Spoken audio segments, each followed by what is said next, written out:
तो 7 खंड हैं उत्तर तक और पूर्व पश्चिम में एक एक खंड है, ऐसे 9 खंड हैं। अपना ये अजनाब वर्ष जिसे भारतवर्ष कहते हैं ये खंड है, भरत खंड। इसके बाद किम पुरुष वर्ष है, उसके बाद हरिवर्ष है, उसके बाद इलावृत है, उसके बाद रम्यक है, फिर हिरण्यमय है, फिर कुरवर्ष, ऐसे 7 है। पूर्व में भद्रास और पश्चिम में केतमाल खंड है। और यहाँ की देवता सबके अलग अलग हैं। भारतवर्ष के देवता हैं नर नारायण भगवान, यहाँ के पुजारी हैं नारद जी। किम पुरुष वर्ष में प्रधान देवता हैं भगवान राम और वहाँ के पुजारी हैं श्री हनुमान जी। उसके आगे जाकर एक हरिवर्ष है, वहाँ प्रधान देवता है नरसिंह भगवान और वहाँ के पुजारी है प्रहलाद जी। इलाव्रत खंड में शंकर जी की उपासना चल रही है। रम्यक हिरण्यमय कुरुवर्ष में मत्स्य भगवान, 12 भगवान, कच्छ भगवान की उपासना होती है। ऐसे इनका वर्णन किया गया है। आप कहोगे कि राजा परीक्षित तो मरने को बैठे हैं, भूगोल खगोल क्यों सुना रहे हैं? बता, भूगोल सुना रहे हैं सुखदेव जी। ये भूगोल नहीं है, भगवान का रूप है। राजा को ये बता रहे हैं कि भगवान ही इस रूप में विराजमान है, इसलिए सब वर्णन किए। इसमें सबको भगवान को ही देखना पड़ेगा, भगवान ही बने ये सब, जम्बूद्वीप इत्यादि। तो नाभि का राज्य जो है, नाभि महाराज को दिया गया था इस अजनाब वर्ष का राज्य। चले गए आग्नित्र महाराज तो अपने बच्चों को राज दे के। अब नाभि का विवाह जो है जब हो गया तो नाभि ने भगवान की तपस्या करी है। भगवान प्रसन्न हुए, क्या चाहते हैं? बोले मेरे घर में आप अवतार लीजिए। तब नाभि के यहाँ मेरु देवी के गर्भ से भगवान ने ऋषभ देव के रूप में अवतार लिया है। बोल ऋषभ देव भगवान की। ये ऋषभ देव भगवान जब प्रकट हो गए हैं तो गृहस्थों के यहाँ ही भगवान आते हैं। बड़े बड़े संत गृहस्थों के यहाँ आते हैं। गृहस्थी कम नहीं है, इसको ढंग से पालन करिए आप। सब आश्रम इसी आश्रम से लगे हुए, ब्रह्मचर्य, वानप्रस्थ, संन्यास सब इसी के सहारे। और किसी संत के यहाँ भगवान नहीं आए तब गृहस्थी में ही आए। नाभि के यहाँ ऋषभ देव का अवतार हो गया। नाभि महाराज ने ऋषभ देव को राज्य दिया और चले गए वहाँ से तपस्या करने के लिए। ऋषभ देव का विवाह इंद्र की कन्या जयंती के साथ हुआ है। हमारे राजाओं की विवाह इंद्र देवताओं के साथ हो रही, इसलिए इन राजाओं की आयु 1-1 अरब वर्ष की थी। देवताओं से संबंध रखोगे तो आयु बड़ी बनी रहेगी, क्योंकि अपने यहाँ जब 1 वर्ष हो जाता है तो देवताओं का 1 दिन रात होता है। तो इनका विवाह इंद्र की कन्या के साथ हुआ है, क्योंकि इंद्र ने इनको दबाने के लिए कि मेरे अधीन हो जाए, इन्होंने वर्षा बंद कर दी इंद्र ने इनके राज्य में। तो ऋषभ देव जी ने अपनी तपस्या के जोर से वर्षा करा ली। तो इंद्र घबरा गए कि ये तो अपने बल से ही राज्य पालन करे। तो उन्होंने संबंध किया अपनी लड़की का, जयंती का, जिससे जाके 100 पुत्र पैदा हुए। हमारे यहाँ तो ऐसे ऐसे राजा थे जो ब्रह्मलोक तक जाते थे। महाराज रेवत जो थे, उनकी कन्या थी रेवती, बहुत ऊंची थी। उन्होंने लड़कों को देखा कि किसके साथ विवाह करें। 2-4 लड़के देखे उन्होंने।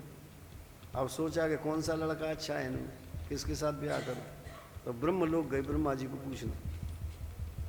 ब्रह्मा जी ने कहा कैसे आए? बोले मैं 5 लड़कों को देख के आया हूँ, रेवती मेरी कन्या है, बहुत ऊंची है, किस लड़के से विवाह करूं? ब्रह्मा जी बोले कि तुम लौट के जाओगे तब तक तो सब लड़के समाप्त हो जाएंगे। यहाँ का तो मामला ही अलग है, एक क्षण में ही वहाँ कई युग बीत जाते हैं।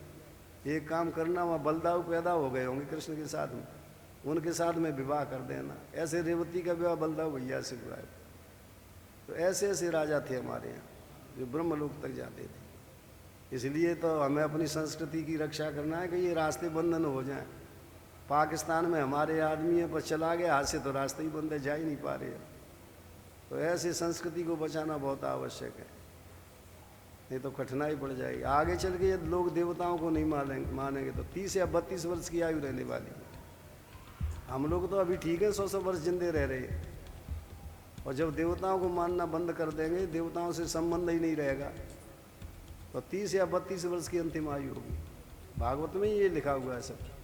स्वीकृतम च उद्वा है, आगे सगाई की जरूरत नहीं पड़ेगी, लड़का लड़की आपस में स्वीकृति करेंगे। और स्नानम केश प्रसादनम, लोग नहाएंगे नहीं आगे चल के, केश प्रसादनम, तेल लगाया, बालों को निकाल लिया, टिपकी लगा ली, कौन जानता है कि नहा के आगे वैसे आए। ये स्थिति आने वाली है आगे चले, गाय बकरी के समान दूध देने लगेंगे। ये सब भागवत के श्लोकों में लिखा हुआ है। ऋषभदेव भगवान के 100 पुत्र पैदा हुए, उनमें से 9 योगी होकर के चले गए, जिन्होंने एकादश स्कंद में राजा जनक को ज्ञान दिया है। उनके नाम बताए गए, कविर हरि अंतरिक्ष प्रबुद्ध पिप्पलायन आविर्होत्रोथ धुमला चमसा कर भाजन। ये लड़कों के नाम है 9 के, जिन्होंने राजा जनक को ज्ञान दिया एकादश स्कंद भागवत के।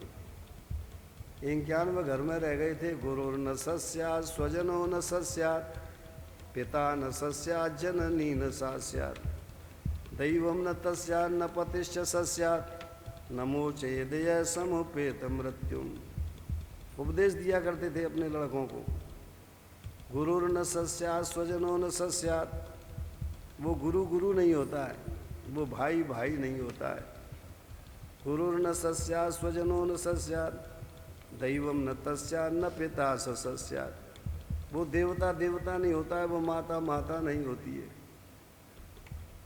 वो पिता पिता नहीं होता है, वो पति पति नहीं होता। नमो चेदय समुपेत मृत्युम, वो पत्नी पत्नी नहीं होती है, जो मौत से छुटकारा नहीं दिलवावे। यदि भगवान का भजन नहीं किया तो फिर माता बनाना पड़ेगा, फिर पैदा होना पड़ेगा। तो सच्चा पति, सच्चा पत्नी, सच्चा गुरु, सच्चे पिता वो ही हैं जो ऐसा रास्ता बतावे जिससे भजन हो और हमें भगवान मिल जाए। गुरुर न सस्यात् स्वजनो न सस्यात् पिता न सस्यात् जननी न सस्यात् पति न सस्यात् दैवम न तस्यात् नमो चेदय समुपेत मृत्युम।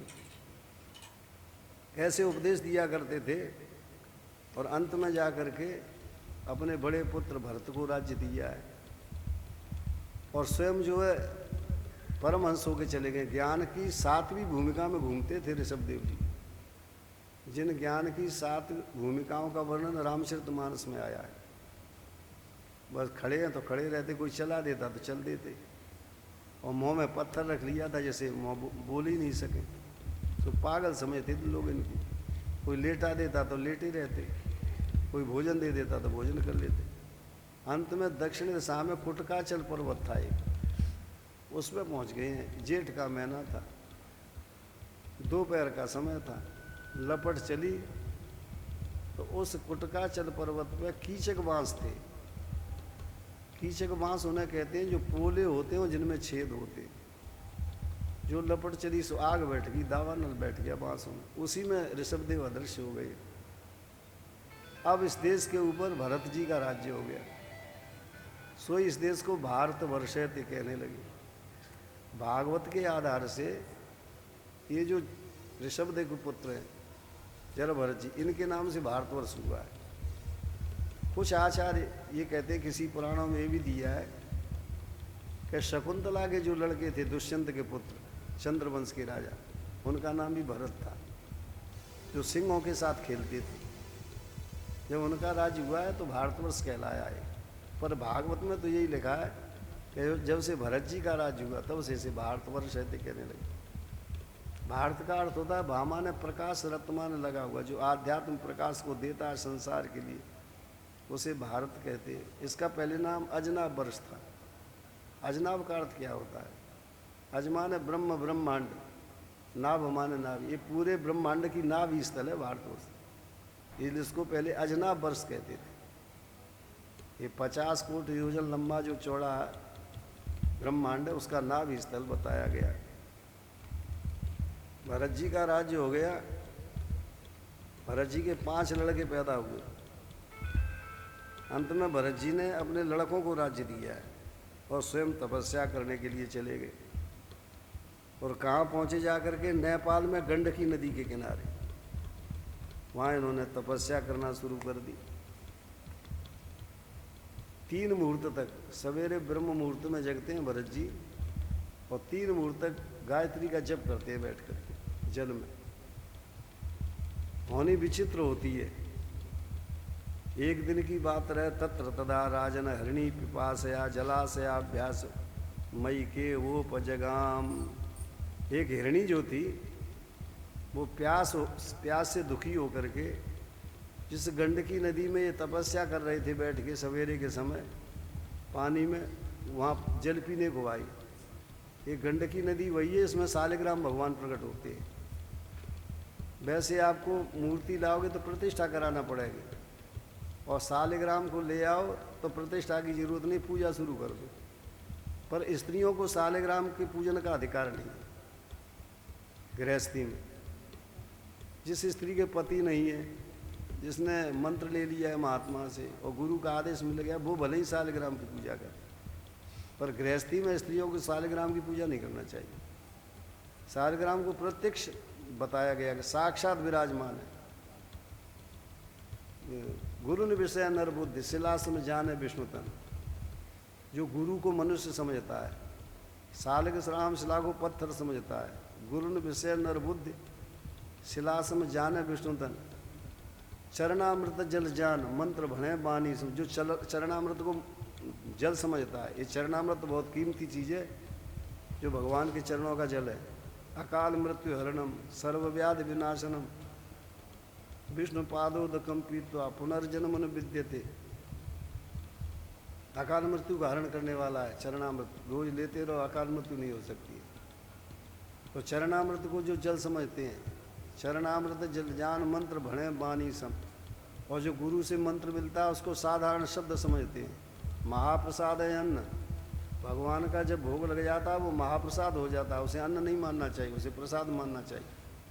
फिर उसको कहीं भी आप पा सकते हो। वैसे तो चौका में बैठ के ही पाना पड़ेगा, पर भगवान का प्रसाद बन गया तो कहीं भी उसे पा लो। महाप्रसाद है अन्न।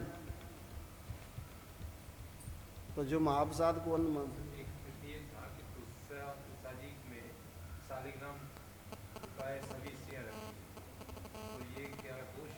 आएगा।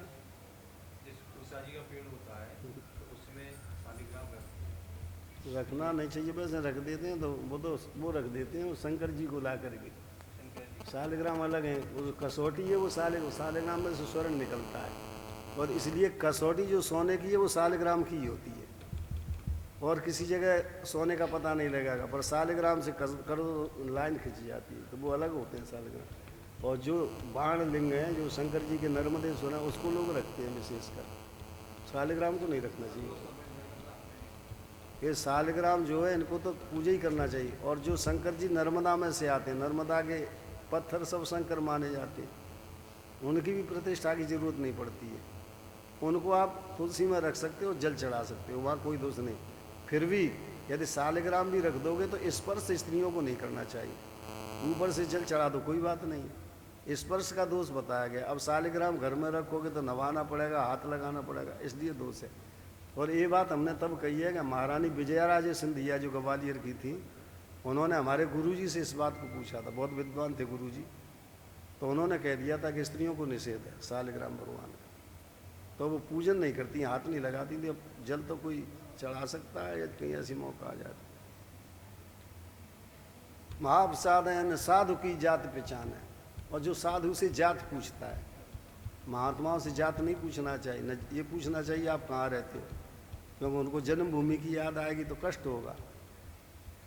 तो महाप्रसाद है न साधु सम जात पहचान है। ते नर नरके जाए श्रुति स्मृति बखान है। अग्र कहें ये पाप सट अति मोटे दुर्घट बिघट, और पाप सब छूटे ये नहीं छूटे राम रट। और पाप तो छूट जाए पर ये नहीं छूट सकते। इसलिए सालिग्राम को पत्थर नहीं समझना चाहिए। ये गंडकी नदी में नारायणी नाम है, गंडकी का दूसरा नाम है नारायणी नदी, ये नेपाल में बह रही है। तो गंडकी में नदी में बैठ करके ये करते थे पूजा। अच्छा, भगवान को यदि राम के दर्शन करना चाहो आप, तो राम तो त्रेता आएगा तब दर्शन होंगे। अब प्यास लग रही है, यहाँ पानी मिले 10 दिन बाद, तो परेशानी है। और यदि आप जो है क्षीरसाई भगवान विष्णु के दर्शन करना चाहो तो चलते चलते परेशान हो जाओगे, न मालूम कब क्षीर सागर में पहुँचेंगे, तब दर्शन होंगे। प्यास लग रही है, यहाँ पानी पीने जाना पड़ा 10 कोस पे, तो ये भी मुश्किल है। एक और भगवान है जो अंदर बैठे, अंतर्यामी जी ने कहते। इनका दर्शन ऐसा कि यम नियम आसन प्राणायाम प्रत्याहार धारणा ध्यान समाधि, जब योग के 8 अंग करोगे तब ये बाहर निकलेंगे, तब इनके अंदर वाले के दर्शन होंगे, प्रत्यक्ष हो जाएंगे। अब प्यास लगी रही है अभी और फिर कुआं खोदो तब पानी निकले, तो ये भी परेशान है। इसलिए अच्छा तो ये कि प्यास लगे हाल जल मिल जाए। तो सालिग्राम भगवान का यही हाल है। यदि भगवान को देखना तो सालिग्राम को देखो, पर विश्वास करना पड़ेगा आपको, पत्थर नहीं समझे आप उनको। ऐसे जो सालिग्राम भगवान है जो प्रत्यक्ष विराजमान है, जो अंतःकरण को शुद्ध करते रहते हमेशा, जहाँ पैदा हुए उस गंडकी में ये 3 मुहूर्त बैठ करके ब्रह्माक्षरम अभिक्रणानु गायत्री का जप करते थे। मुहूर्त त्रय मुदकांतम उपविशे। एक दिन बैठे थे कि हरिणी प्यास से दुखी होकर के आई, समुदाय से अलग हो गई थी, और गंडकी नदी के जल में उसने मुँह डाला जल पीने के लिए। जैसे ही मुँह डाला है उसने कि मृगपते उन्नाद लोक भयंकर, एक सिंह ने दहाड़ लगाई, तो हिरणी घबराई कि सिंह मुझे खाता है। तो एक तो समुदाय से अलग हो गई थी, और दूसरे क्या था, प्यासी थी, पानी नहीं पी पाई थी, और बच्चा पेट में था उसके में, और सिंह का डर लगा हुआ था। इसलिए एकदम उसने सोचा कि इस नदी को मैं लांग जाऊं, उधर पहुंच जाऊंगी तो सिंह से बच जाऊं। उसने छलांग लगाई, नदी का फाट बहुत ज़्यादा था, तो हरिणी उस पार तो पहुंच गई, पर बीच धार में उसका बच्चा गिर गया। अच्छा देखो, होनी इसे कहते हैं।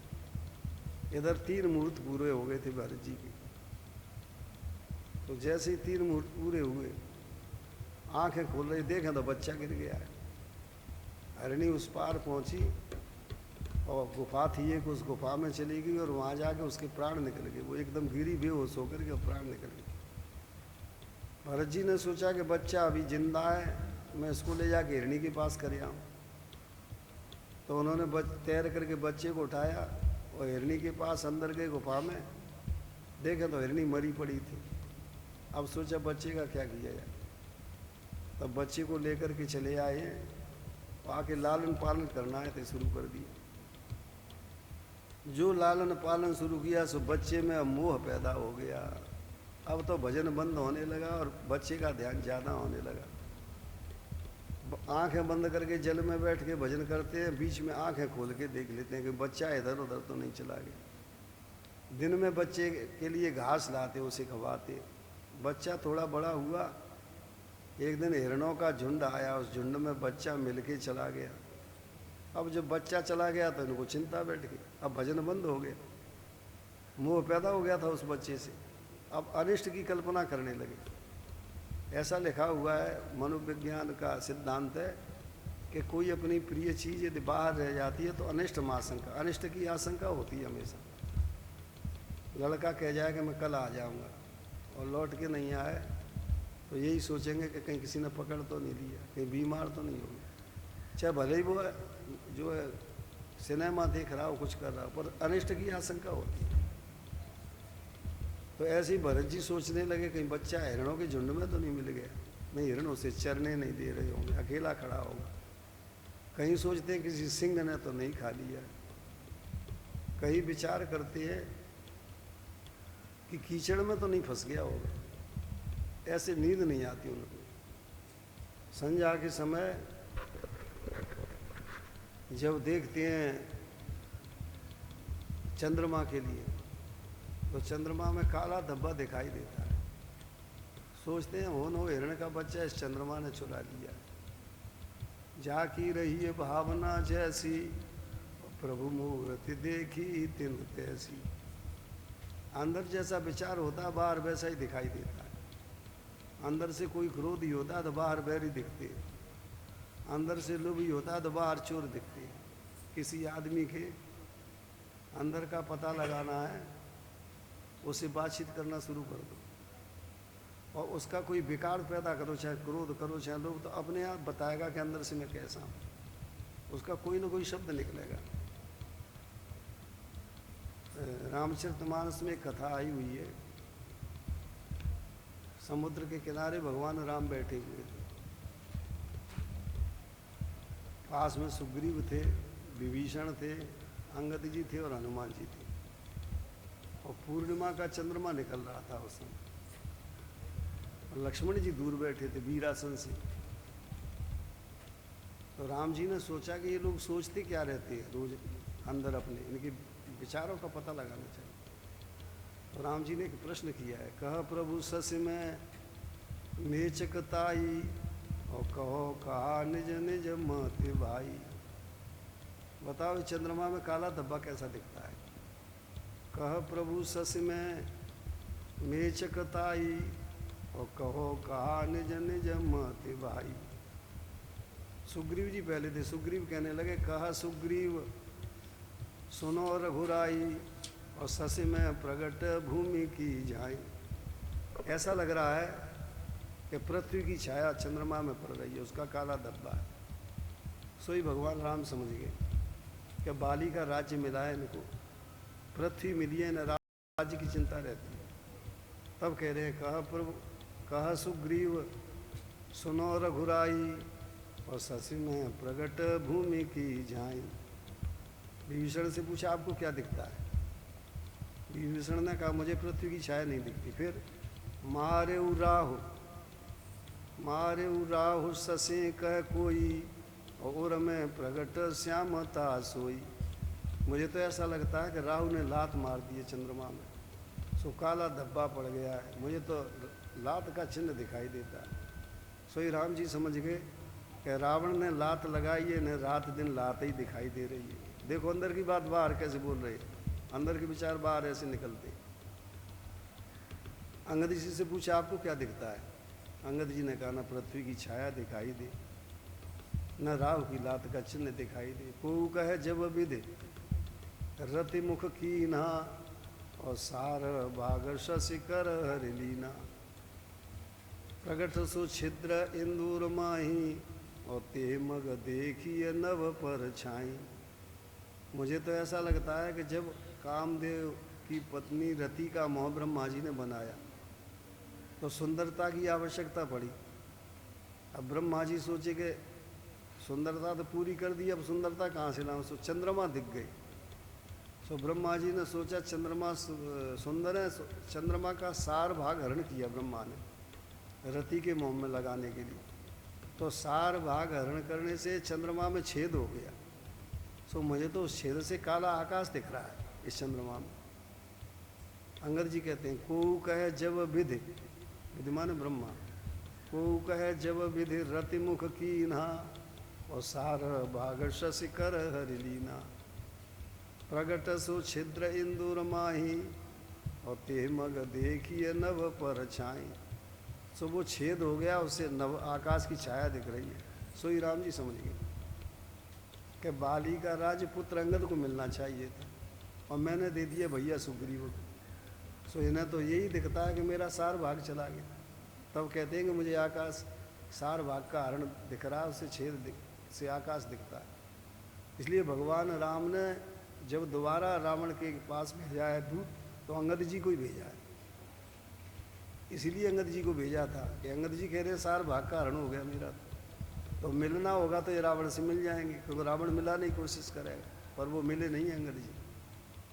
और इसलिए भगवान ने हनुमान जी को नहीं बोलने दिया, स्वयं बीच में बोले, अंगद का उत्तर दिया है और अपने अंदर की बात भी बताई।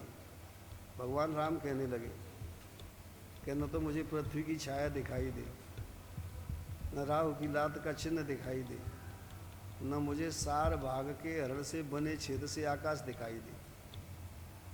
कह प्रभु गरल बंधु शशि केरा अति प्रिय निज उर दीन बसेरा। मुझे तो ऐसा लगता है कि गरल जो विष है वो चंद्रमा का भाई है, क्योंकि समुद्र में से चंद्रमा भी निकले और विष भी निकला है।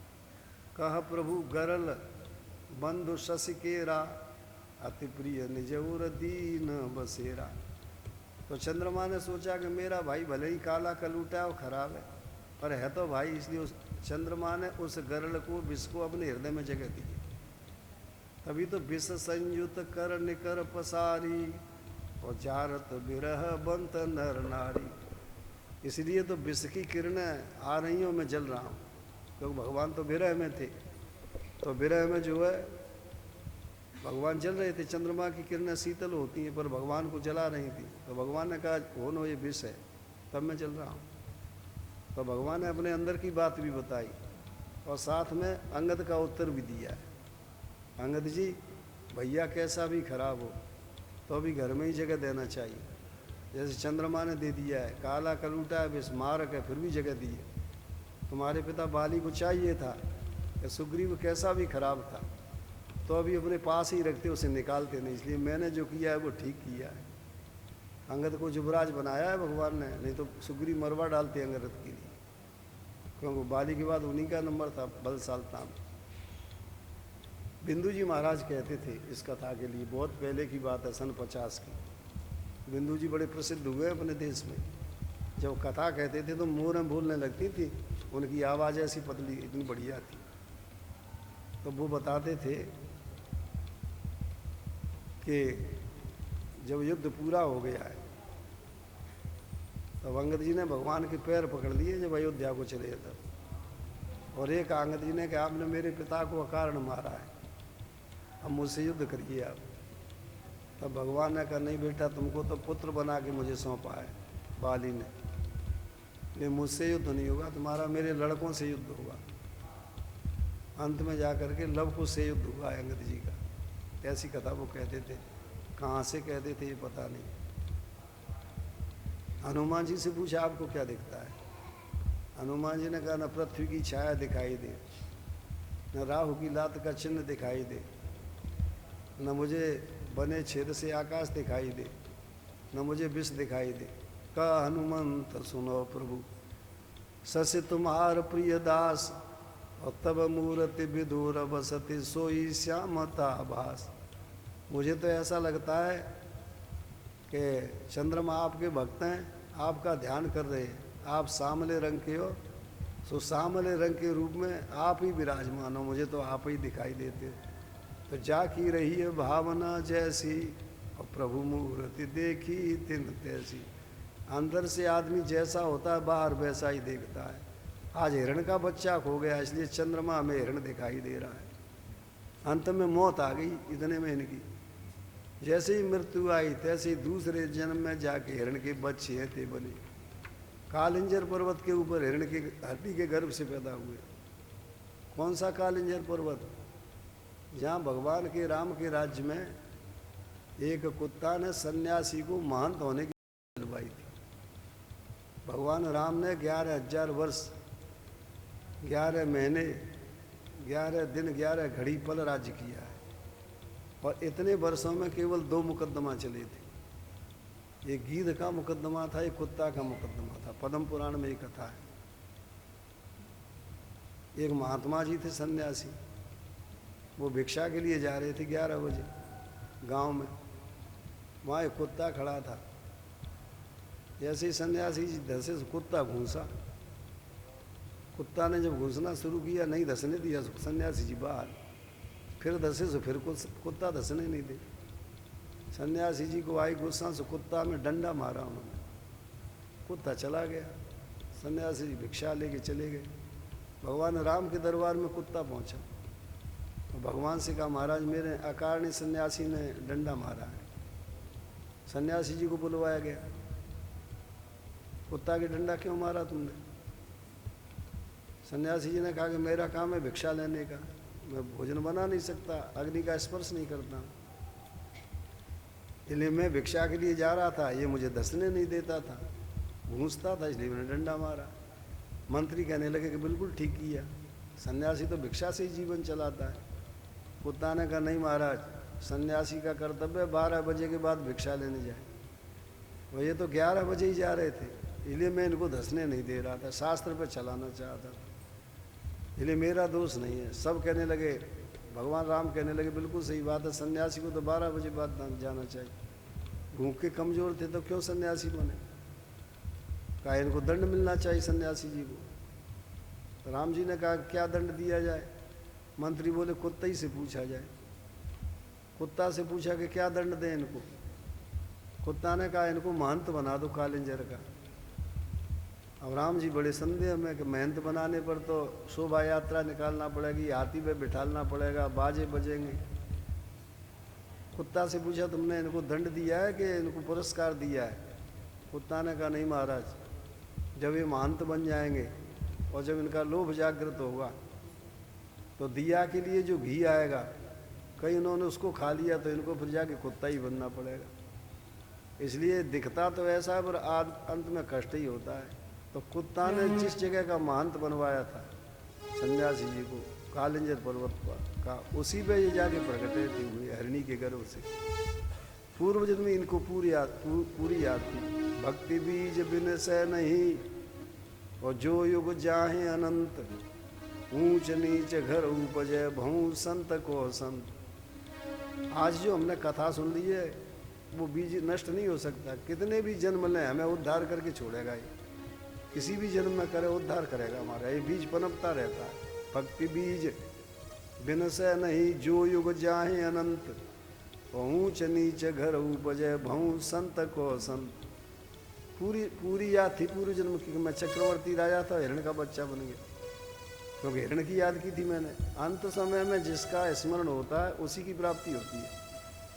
गीता में भगवान ने लिखा है यम यम बाप स्मरण भावम त्यजंती अंते कलेवरम तम तमैवेति कौन्ते सदा तद भाव भावित। हे कौन्ते, जिस भाव का स्मरण करता है जीव अंत में उसी भाव की प्राप्ति होती है। आप कहोगे बड़ी अच्छी बात बता दी, अब भजन करने की क्या जरूरत है? अंतिम समय में भजन कर लेंगे, अंतिम समय में घर का स्मरण कर लेंगे, खूब कमाए लेते हैं, इसी में फिर आ जाएंगे। बिल्कुल सही बात है कि अपने घर में आ सकते हो आप, पर घर में सांप बन के आ गए तो घर वाले ही हटाएंगे। हटाओ इनको यहाँ से, कहाँ से दस आया सांप। अच्छा, आप सोचेंगे अंतिम समय में ही भजन करेंगे, अभी जरूरत क्या है? भगवान ने तो कह दिया कि अंतिम में जिसका स्मरण अंतिम अति सुगति। पर अंतिम समय में स्मरण नहीं आएगा। किसका स्मरण आएगा अंतिम समय में? इसी श्लोक के अंतिम चरण में लिखा है सदा तद भाव भावित। जिस भाव में जिंदगी में ज्यादा लीन रहोगे वो भाव स्मरण आएगा अंतिम समय में। यदि नाती का ध्यान करते हो तो नाती आएगा स्मरण, या धन का ध्यान करते हो धन स्मरण आएगा, शत्रु का ध्यान करते हो तो शत्रु का स्मरण आएगा। इसलिए अर्जुन से कह दिया कि माम अनुस्मर युद्ध च, खूब युद्ध करना पर अंदर से मेरा स्मरण करते रहना। बाहर से युद्ध करना, अंदर से मेरा स्मरण। ऐसे ही हम लोग संसार के काम करें पर अंतर से भगवान का स्मरण करें। मुख में राम, हाथ में काम, शरीर से काम हो, मुख से राम नाम जप। खूब काम करो तो भगवान स्मरण आते हैं अंतिम समय में। नागरिकोचित गागर पे स्त्री जो है बर्तन रख करके पानी की हो चलती है, 2 घड़े ऊपर रख लेगी वो चलेगी, और रास्ते में कोई उसकी सहेली मिल जाए तो उससे बात करेगी, पर बात में ध्यान नहीं होता, मुँह से बात करती है, ध्यान उस पर होता है घड़े पे के गिर न जाए। नागरिकोचित गागर पे, तो जैसे नागर जो होती है स्त्री होती है और बातें करती है मुँह से, चित्त जो है वहाँ रहता है गागर। ऐसे ही हम संसार के काम करें वो चित्त भगवान पे बना रहे तो जरूर याद आता है। अब कुछ लोग कहेंगे बूढ़े आदमी के महाराज हमने तो कथा आज सुनी है और जिंदगी भर संसार का स्मरण किया है, अब हमको भगवान काय को याद आने लगे। तो उनके लिए भगवान का वचन है कि कफ वाता दे दोषेण मद भक्तो न च माम स्मरे। यदि कफोर वायु के दूध से मेरा भक्त मेरा स्मरण नहीं कर पाता है तो स्मराम्य हम नो चेत कृतघ्नो नास्ति मत सम। तो ऐसे व्यक्ति के पास मैं स्वयं जाऊंगा और जाकर के अपना स्मरण करा दूंगा। तो जो लोग स्मरण नहीं कर पाए, अवस्था ज़्यादा हो गई है, तो आज से भगवान के शरणागत हो जाओ। तो भगवान का वाक्य है कि मैं खुद ही स्मरण कराऊंगा। इसलिए गई सो गई अब राख रही को, जितना समय गया सो गया, अब बच गया उसी को संभाल लो। तो इसलिए जड़ भरत जी चक्रवर्ती राजा को हिरण बनना पड़ा है हमारे यहाँ। अंत में पूर्व जन्म की सब याद थी इनको, तो कालिंजर पर्वत और माता को इन्होंने छोड़ दिया है। और जिस गंडकी नदी के किनारे तपस्या करते थे उस गंडकी नदी के ही किनारे आए और आकर के घूमते रहते थे, सूखे पत्ते खाते रहते थे। जब मरने का समय आया तब आधा शरीर तो जल में रख लिया, आधा शरीर बाहर पृथ्वी पर रख लिया, अपने प्राण छोड़ दिए। तीसरे जन्म में जाकर के एक ब्राह्मण के यहाँ 2 पत्नियां थी, एक के 9 लड़के पैदा हुए और एक के लड़का और लड़की पैदा हुए, छोटी के लड़का लड़की हुए, बड़े के 9 लड़के पैदा हुए। तो लड़के के रूप में ये जड़ भर जीव पैदा हुए जाकर। अब बड़े हो गए, 5 वर्ष के, पढ़ाना शुरू किया पिता ने, तो ये पढ़ते नहीं थे। अंत में पिता समाप्त हो गए, इनकी माता सती हो गई। ये पढ़ते क्यों नहीं थे? ये सोचते थे कि मैं रास्ता तो सब जानता हूँ, अब मैं रास्ता सीख के क्या करूँगा, उस पर चलूँगा। यस्तु क्रियावान पुरुषस्य विद्वान, हमारे यहाँ लिखा विद्वान वो होता है जो पढ़ करके क्रिया करता है, जो उस पर चलता है। अब पढ़ तो बहुत लिया और चलते उल्टे, तो उनको तो हमारे यहाँ गधा बताया गया। यथा खरस चंदन भारवाही भारत से वेत्ता न तो चंदन से। शास्त्र कहते हैं कि यथा खर चंदन भार भाई, खर माने गधा, उस पर चंदन का भार लदा हुआ है। तो गधा ये समझता है कि मेरे पे भार लदा, उसे पता नहीं कि कीमती चीज लदी हुई है। तो यथा खर चंदन भार भाई, जैसे खर चंदन का भार वहन करता है, भारत से वेत्ता न तो चंदन से, वो भार जानता है कि भार, पर ये नहीं जानता चंदन है। तथैव शास्त्राणे मनेक बुद्ध भूय, ऐसे ही शास्त्रों को खूब पढ़ लिया। चार्थे सुमूढ़ा खरवद बहंती, पर उस पर आचरण नहीं करते, तो वो गधे के समान भार लादे हुए। उससे क्या होने वाला है? जब तक आप चलेंगे नहीं उस पर, तब तक उसका कुछ नहीं हो सकता। इसलिए तुलसीदास जी लिखते, जो निश मध्य दिया की बात और तम निवृत्त नहीं हुई। निशी माने रात्रि में दिया की बातें करो, कि दिया से उजेला होता है, उससे पढ़ सकते, मजे से बातें करते रहो, पढ़ नहीं सकता कोई जब तक दिया नहीं जलाओगे। ज्यों निश मध्य दिया तम निवृत्त नहीं हुई। ऐसे पढ़ने लिखने से और उस पर आचरण नहीं करेंगे, बातें करते रहेंगे, तो कुछ नहीं होने वाला। इसलिए महात्मा गांधी ने या किसी ने कहा है कि मन भर की अपेक्षा तोले भर आचरण बहुत है। मन भर ज्ञान की अपेक्षा तोले भर आचरण बहुत है, थोड़ा ही आचरण करो। तो ये ज्ञान की 5वीं भूमिका में घूमते रहते थे, क्योंकि पूर्व का संस्कार था, सब याद था। इन्होंने सोचा कि मैं पढ़ करके क्या करूँगा, उस पर रास्ते पर चलूँगा। पिता मर गए, इनकी माता सती हो गई। बड़ी बहन से कहा, बहन तुम संभालना, मैं छोटी हूँ, मैं जाती हूँ। तो भाइयों ने पढ़ाना शुरू किया, सो पढ़ते नहीं थे। अंत में इनको खेतों की रखवाली के लिए नियुक्त कर दिया गया है। खेतों की रखवाली करते थे जाकर के, और वहाँ भी ध्यान लगा रहता था। जब होश आता था शरीर का, तब चिल्लाने लगते थे, हे मृगो भाग जाओ, हे बड़ा हो भाग जाओ। और हृष्ट पुष्ट शरीर होता रहता था, और खाने के लिए बिल्कुल खराब दिया जाता था इनको। बासा खूसार ने इनको भेजा जाता था, और ये मोटे होते चले जा रहे थे। ये आदमी भोजन से मोटा नहीं होता, निश्चिंत होने पे मोटा होता है। चिता चिंता द्वयोर मध्य चिता एव गरीयसी। ऋषि बैठे हुए थे, आपस में कहने लगे, बताओ चिता बढ़िया होती है कि चिंता बढ़िया होती है? तो ऋषि कहते हैं, चिता चिंता द्वयोर मध्य चिता एव गरीयसी। चिता और चिंता में चिता बढ़िया है, चिंता खराब है। का क्यों? चिता दहत निर्जीवम, चिता तो मरे मराए को जलाती है, पर चिंता दहत सजीवकम, चिंता तो जिंदे में जला देती है। तो मनुष्य को जो है निश्चिंत रहना चाहिए। अपने अंदर भगवान बैठे, उन भगवान के आनंद के लेने का अभ्यास होगा तो बाहर की चीज़ों का असर ही नहीं पड़ेगा आप पे। और यदि आपको अंदर की आनंद के लेने का अभ्यास नहीं है तो खूब घी खाते रहो, सब करते रहो, आप मोटे नहीं हो सकते, क्योंकि आपको चिंता लगी रहती है। तो इसलिए हमेशा निश्चिंत रहना चाहिए। अंदर का जो अभ्यास परमात्मा, उनके आनंद के लेने का अभ्यास करना चाहिए। इसको सीखना पड़ेगा कि वो आनंद कैसे लिया जाता है। बाहर की चीज़ों में सुख नहीं है, सुख भगवान में ही है। आप किसी कामना को करते हो तो जहाँ इच्छा करी सही भगवान हट जाते हैं हृदय में से। वैसे तो हृदय में भगवान का निवास है। मम हृदय भवन प्रभु तोरा, जहाँ आए बसे बहु चोरा, करें उपद्रव ना था माने नहीं मोर नहीं हो रहा। तुलसीदास जी कहते हैं प्रभु हृदय तो आपका घर है, पर इसमें काम करो तो लोग चोर आ जाते, परेशान करते। तो हम सुखी कब होते हैं? जब कामना नष्ट हो जाती है।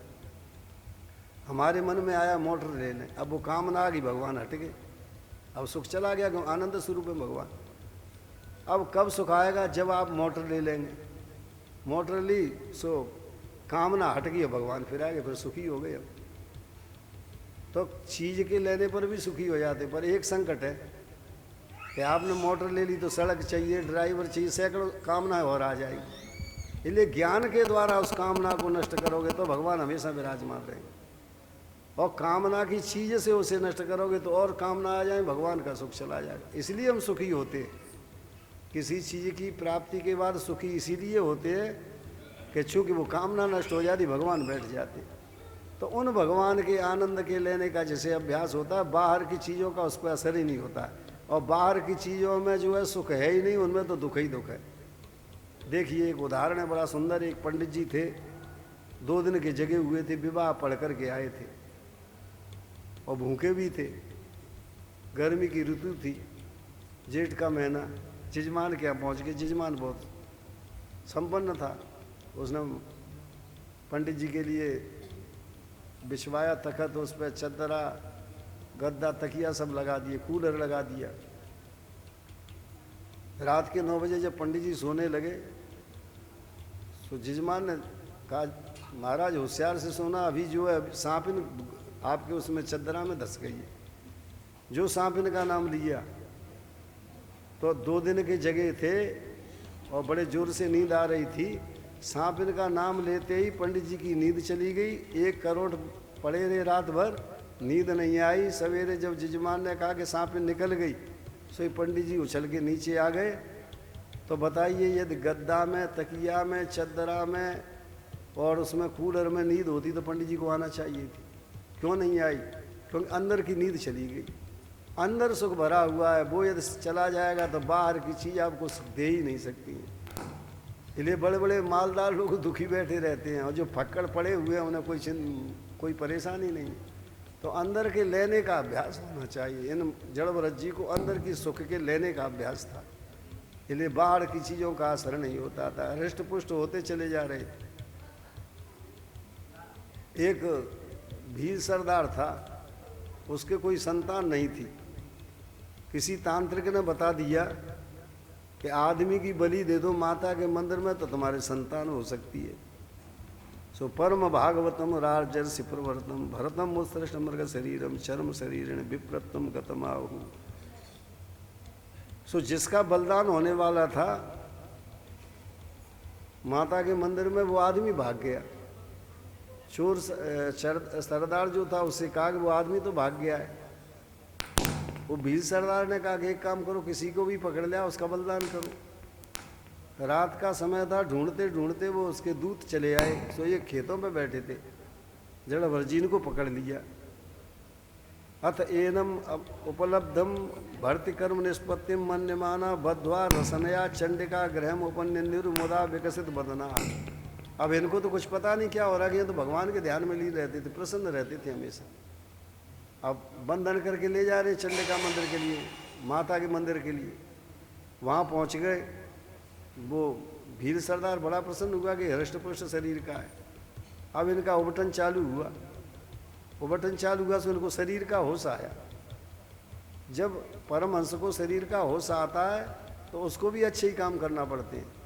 शरीर का होश नहीं रहता है, फिर कुछ भी करो उसका पाप पुण्य नहीं लगता है। हमको पाप पुण्य तब लगता है जब मैं शब्द जागृत होता है कि मैं कर रहा हूँ। जहाँ मैं आया सो ही लगने लगा, और जहाँ कहोगे कि भगवान कर दे मैं कुछ नहीं कर रहा हूँ, पाप पुण्य लगेगा ही नहीं। यही निष्काम कर्म होता है, यही भक्ति है।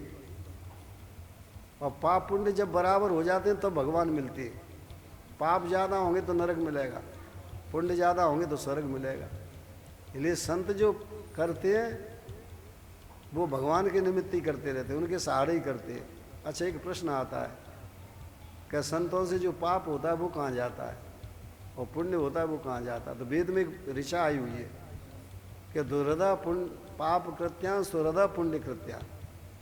क्योंकि संतों को तो भगवान तब मिलेंगे जब पाप पुण्य दोनों नष्ट हो जाएंगे। तो जो संतों से प्रेम करता है उसको पुण्य का फल मिलता है, और जो संतों से बैर करता है संत के पाप का फल उन्हें मिलता है। संतों को इनका कुछ नहीं मिलता, संत तो सीधे भगवत धाम जाते हैं। तो इसलिए अहम वृत्ति जागृत नहीं होना चाहिए। तो ये हमेशा भगवान के ध्यान में लीन रहते थे। कभी कभी होश आता था। जैसे इनको होश आया सो इन्होंने देखा कि आज तो बटन हो रहा है शरीर का, बात क्या है? नहीं, आज तक किसी ने बटन नहीं किया। ऐसे सोच के फिर अपने ध्यान में लीन हो गए। अब दोपहर का समय आ गया, अथ ब्रसलराज पणि पुरुष पशो असर्गासवेन देवीं भद्रकालीं यक्षमाणा तद अभिमंत्रित मत कराल निश्चित उपाद दे। अब पूर्णावती का समय मंदिर की जो मूर्ति थी उसके सामने कुंड था, उस कुंड में वो हवन कर रहा था भील सरदार, पुरोहित बैठे थे, उसके भाई बंधु बैठे थे। पूर्णावती का समय आया, सो कहा पुरोहित ने लाओ कहाँ है बलिदान के लिए आदमी। अब ये पहुँच गए जा करके वहाँ, अब इनको पता नहीं क्या होने वाला है, ये तो खड़े हुए, भील सरदार खड़ा हो गया।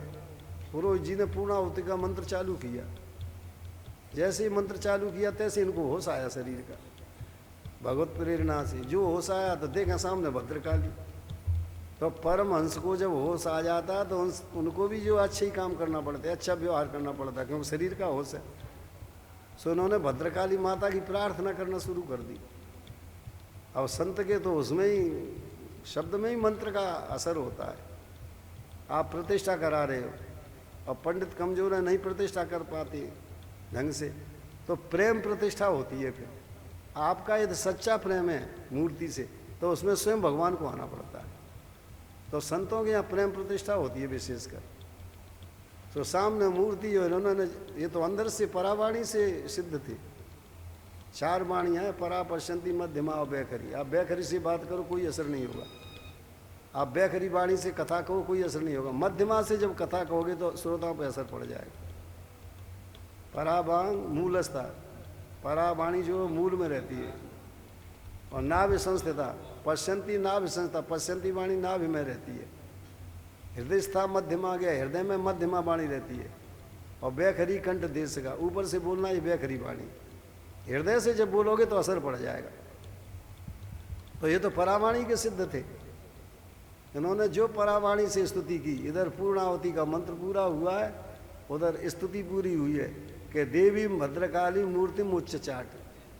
भद्रकाली ने सोचा कि मेरा भक्त मारा जाता है। जैसे ही प्रहार करना चाहा भील सरदार ने, तैसे मैया मूर्ति में से निकल बैठी और लेकर के भील सरदार के हाथ से तलवार छीन ली, और छीन करके भील सरदार का सिर काट करके कुंड में स्वाहा कर दिया। सब भाग गए वहाँ से, अकेले जड़ भरत जी खड़े हुए, मैया की प्रार्थना की, अंत में आशीर्वाद लिया मैया का, और आशीर्वाद लेके फिर चल दिए वहाँ से। जाको राखे साइया और मार सके ना कोई, बालन बाको कर सके जो जग बैरी होय। कहा करे बैरी प्रबल जो सहाय रघुवीर, और 10,000 गज बल थको घटो न 10 गज चीर। जल सन्मुख मछली चढ़े बहे जात गजराज, और जाको जाकी शरण है ताको ताकी लाज। मछली छोटी सी धार सामने चढ़ जाती है चढ़ी नदी में, और झरने से पानी आ रहा हो तो छोटी मछली का बच्चा उस झरने पे पहुंच जाता है ऊपर उस धार के, जिसमें हाथी बह जाती। ऐसा क्यों होता है? जल सन्मुख मछली चढ़े बहे जात गजराज, जाको जाकी शरण है ताको ताकी लाज। तो भगवान के शरणागत हो जाओ, हमेशा रक्षा करते रहते। ये बंदरिया का बच्चा होता है, एक बिल्ली का बच्चा होता है।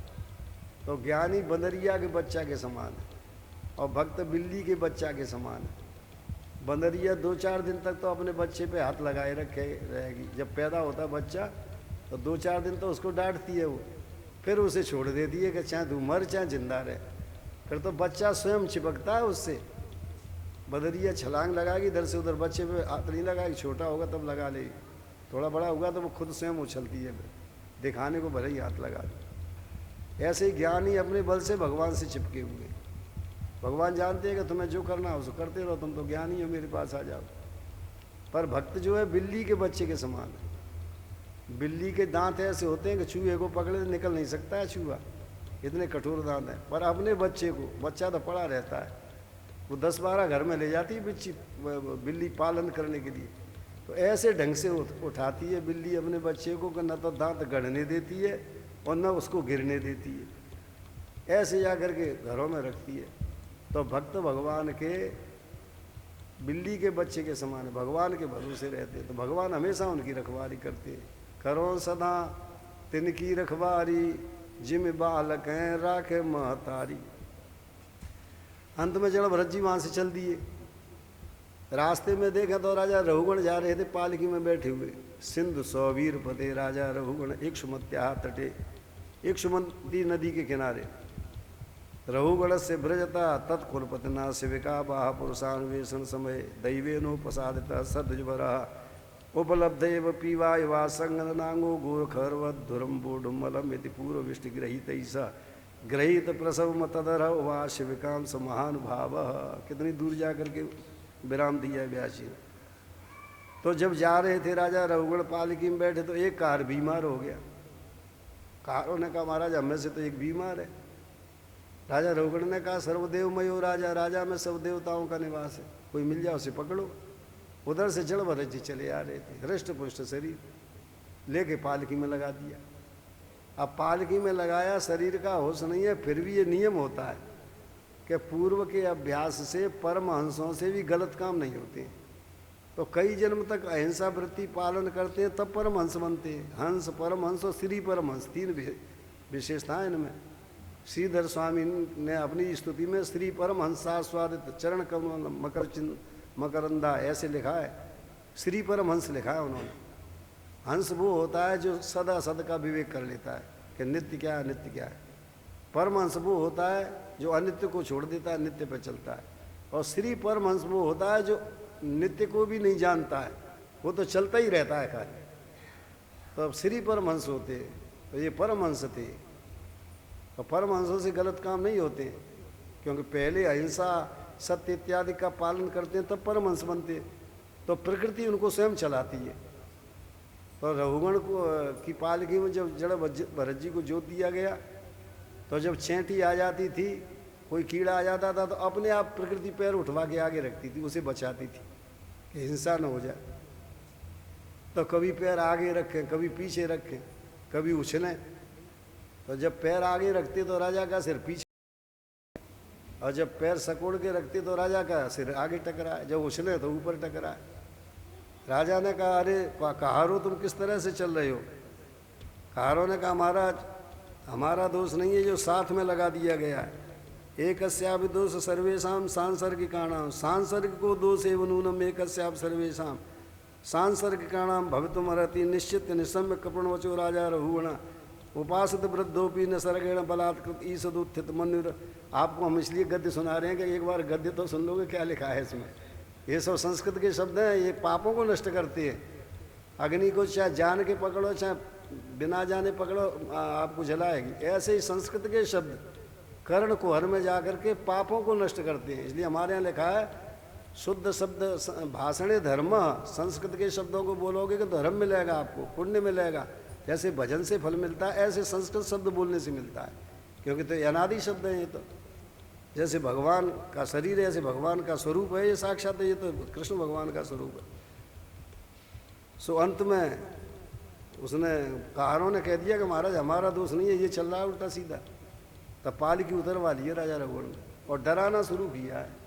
देखो बेचारा कितना कमजोर है, इसमें चला नहीं जाता, ये तो अजर अमर होकर के आया है। उल्टी बातें कहना शुरू कर दी। इधर शरीर का होश आ गया जड़ भरत जी के लिए। जो जड़ भरत जी ने बातों को सुना, अब जड़ भरत जी ने सोचा कि मैंने इसको कंधा लगा दिया है और ये मुझको अपशब्द कह रहा है, इसको लगेगा पाप ही जाएगा नरक को। अब कंधा लगाया तो सच्ची कंधा लगाता हूँ इसको। कुछ आचार्य कहते हैं कि जड़ भरत जी ने इसलिए उपदेश दिया है कि राजा रघुगण जा रहे थे कपिल के आश्रम पर सांख्य शास्त्र सीखने, और बातें जब जड़ भरत जी सुनी तो बातें करी इन्होंने शरीर की कि मार ये कमजोर है, ये है, इसे मरने का डर नहीं। माने उसका तात्पर्य था कि मैं इन्हें मार डालूंगा, और ये बहुत मोटे हैं, शरीर हृष्ट पुष्ट है, जानबूझ के नहीं चलते। तो जड़ भरत जी ने सोचा ये सांख्य शास्त्र सीखने के लिए जा रहा है, ज्ञान मार्ग के लिए जा रहा है, ये अधिकारी तो है ही नहीं, ये तो देह का ही अध्यास है इससे। तो अभी तो भगवान कपिल ज्ञान दे ही नहीं सकते इसको।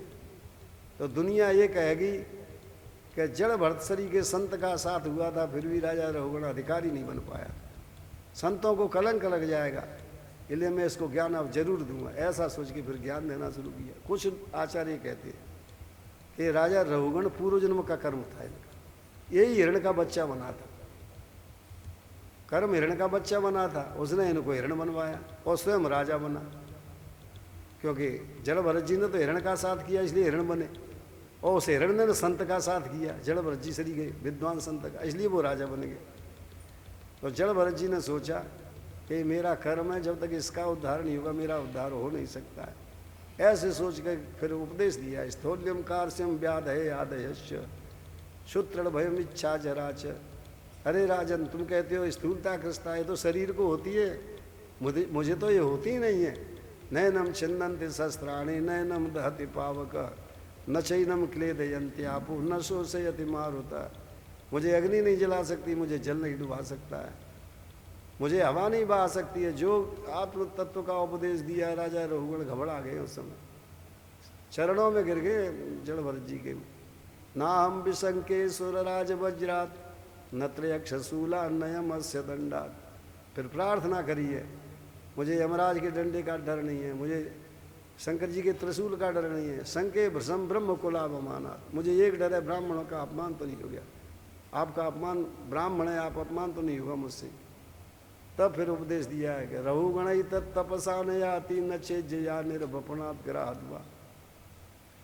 रहुगण जिस ज्ञान को सीखने के लिए जा रहे हो, तपस्या से नहीं मिलता है, घर छोड़ने से नहीं मिलता, बिना महत पाद रजोभिषेकम। जब तक महापुरुषों के चरण रज का अभिषेक नहीं होता है, जब तक गुरु की प्राप्ति नहीं होती है श्रोत्रिय ब्रह्मनिष्ठ की, तब तक एक ज्ञान आ ही नहीं सकता है। इसी सिद्धांत को गीता में भगवान ने बताया, तद विद्धि प्रणिपाते न परिप्रश्न न सेवया उपदेक्षन्ति ते ज्ञानम ज्ञान न तत्वदर्शन। अरे अर्जुन, यदि इस ज्ञान को चाहते हो तो तद विद्धि प्रणिपाते न, महापुरुषों के चरणों में जागो, उनको नमस्कार करो।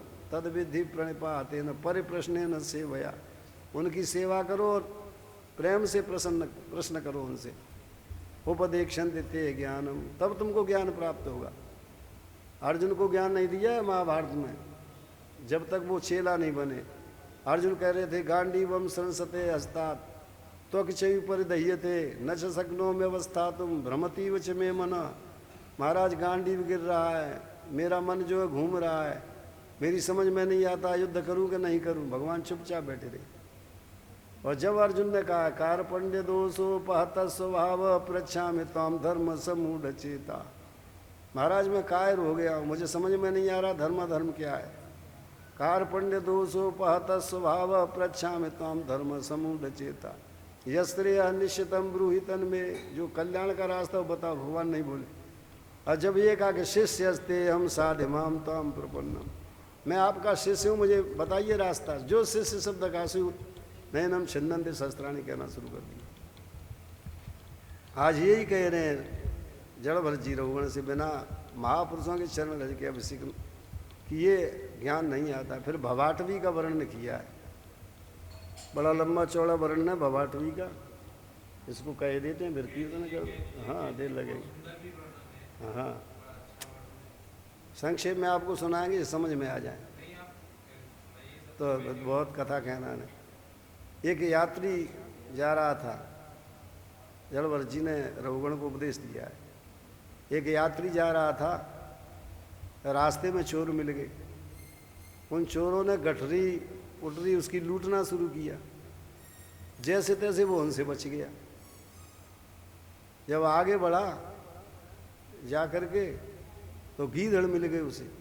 अब गीदड़ उसका मांस नोचने के लिए फिर खा लें इसको कैसे, जैसे तैसे उन गीदड़ों से बचा। रात हो गई, सोने लगा। अजगर आया, उसने अपने पेट में डाल दिया, उसको निगल लिया। सवेरा हुआ, अजगर ने भी उसे फेंक दिया निकाल के। वो बेचारा फिर चलने लगा, आगे पहुंचा। रात फिर हो गई, सोने लगा। तो झींगुर बोले, झींगुर नहीं सोने दें उसको। जैसे तैसे झींगुरों से बचा। अब वो यात्री चल रहा है, घोर जंगल है। संजय रात फिर हो गई, अब उसे लगी भूख और ठंड पड़ रही थी। इतने में उसमें एक अगिया बैताल देवता रहता था उस जंगल में। उस अगिया बैताल देवता ने क्या किया, आग जलाना शुरू कर दी। वो परेशान करता था पर सुख नहीं देता था।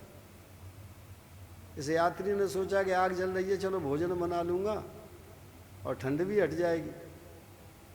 सो जा करके वहाँ पहुँचा और इसने जैसे ही भोजन बनाने की इच्छा की, जैसे ही तापने की इच्छा की तैसे ही आग बुझ गई और दूसरी जगह जलने लगी। अब बेचारा परेशान दूसरी जगह पहुंचा, वहां भी जैसे ही इसने इच्छा की भोजन कराने की, आग वहां भी बुझ गई, तीसरी जगह जलने लगी। रात भर वो परेशान हुआ, अगिया बैताल ने उसे किया, उस भूत ने, न उसकी भूख मिटी और न उसका ठंड गई। बेचारा फिर चल दिया। माह का महीना था, एकदम बादल आ गए, 5 बजे का समय, सूर्यास्त होने लगा और बादल आ गए, सो जल्दी ही सूर्यास्त हो गया, अंधेरा हो गया। अब उसका ठिकाना आ नहीं पाया था, इसलिए वो धीरे धीरे चला जा रहा, देखे खुद